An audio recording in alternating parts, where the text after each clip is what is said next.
Alright, what's up YouTube?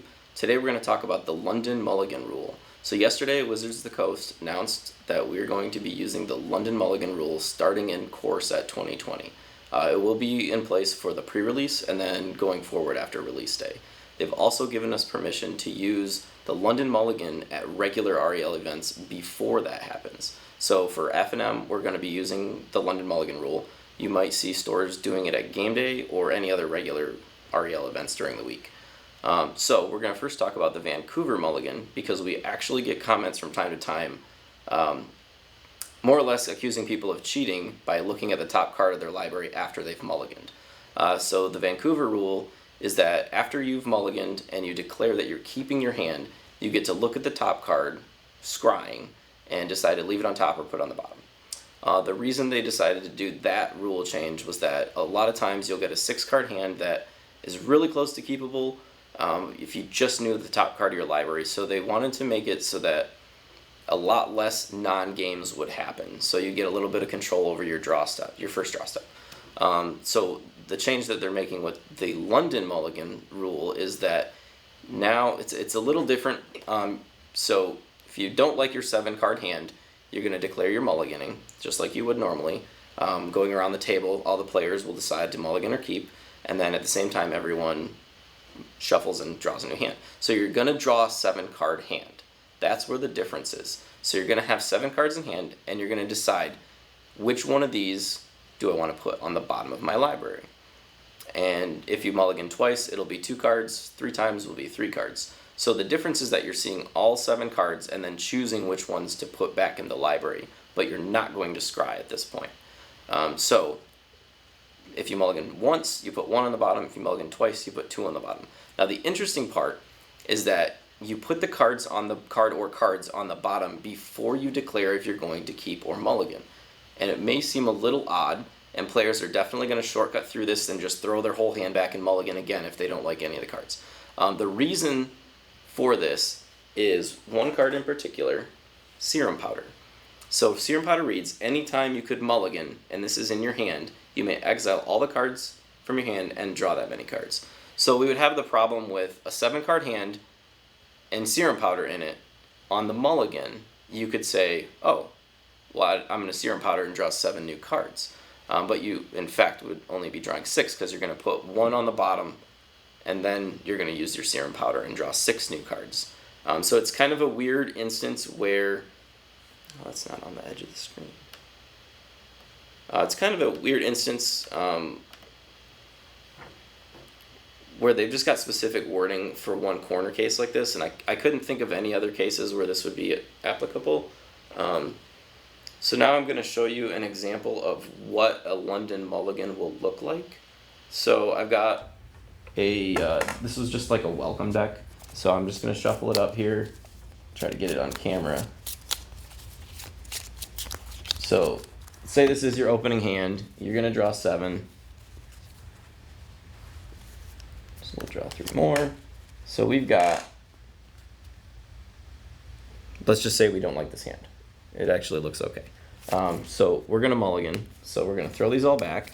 We're going to shuffle the deck really poorly because I'm sitting at a weird funky angle at this table.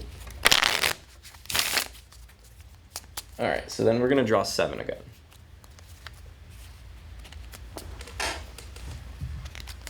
But now we have to immediately put 1 back. So we're going to put back Uncomfortable Chill. And that's going to go to the bottom. And then I'm going to look at my hand. Whoops. Look at my hand and say, you know what? I don't even like this hand. So I'm going to take another mulligan. So now we will be on a 7-card draw, putting 2 back. And yes, I'm not shuffling these very thoroughly. Okay, so 2 more. Alright, so this hand, we're going to end up putting 2 back, and we'll keep it. So we'll put those 2 on the bottom, and then we'll keep this hand. So that's effectively what it looks like. There's no more scry. So what this means from a rules standpoint is, under the current Vancouver Mulligan rule, if you don't scry, if you forget, it's just assumed that you left the card on top, so there's no penalty. Under this rule, I can see people forgetting. Notice I use quotations. I don't want to accuse people of cheating, but if you're like talking and whatnot, you might actually forget that you need to put a card back. In which case, there's too many cards in your hand, and then you have to call a judge if the game starts, and it could get messy. So pay attention when you're playing with this new rule, because a lot of people aren't going to be used to it. And then also, what's important to note is that there's no longer a scry. So don't look at the top card of your library, because that's no longer the correct play. And that would be looking at extra cards. So you would actually have a judge. Well, at regular REL, there's not going to be a judge call or warning, but at competitive REL, you would get a warning for doing something like that. So hopefully I've covered everything. I guess we could talk for just a minute about the implications in the formats. Limited, obviously, this is going to help a lot because you're usually playing 2 or 3 colors with, marginal mana fixing. So it allows you to have a better control over your opening hand. It lets you see more cards, in which case you have a better chance of drawing the correct colors, mix of spells. In Standard, I think it pretty much is the same. There's not going to be very many matches where you want to like mulligan into a specific sideboard card, because there's just not many cards in Standard that just end the game that that quickly. In other formats, it gets a little dicey. So in other formats, you could obviously just mulligan into your win all sideboard card. Modern Dredge, if you sideboard into something like Rest in Peace, they might just not be able to win through it. Or against Burn, if you sideboard into Leyline of Sanctity. And, sideboard into it and then mulligan until you find it. And obviously any of the opening card hands like Leylines or the Chancellors, you have better chances of finding them. And then obviously we could talk about combo decks where you've got a higher chance of seeing the nice opening hand that you want to see. Wizards of the Coast said they did a lot of testing in all the different formats except for Vintage, because they really can't data mine that one.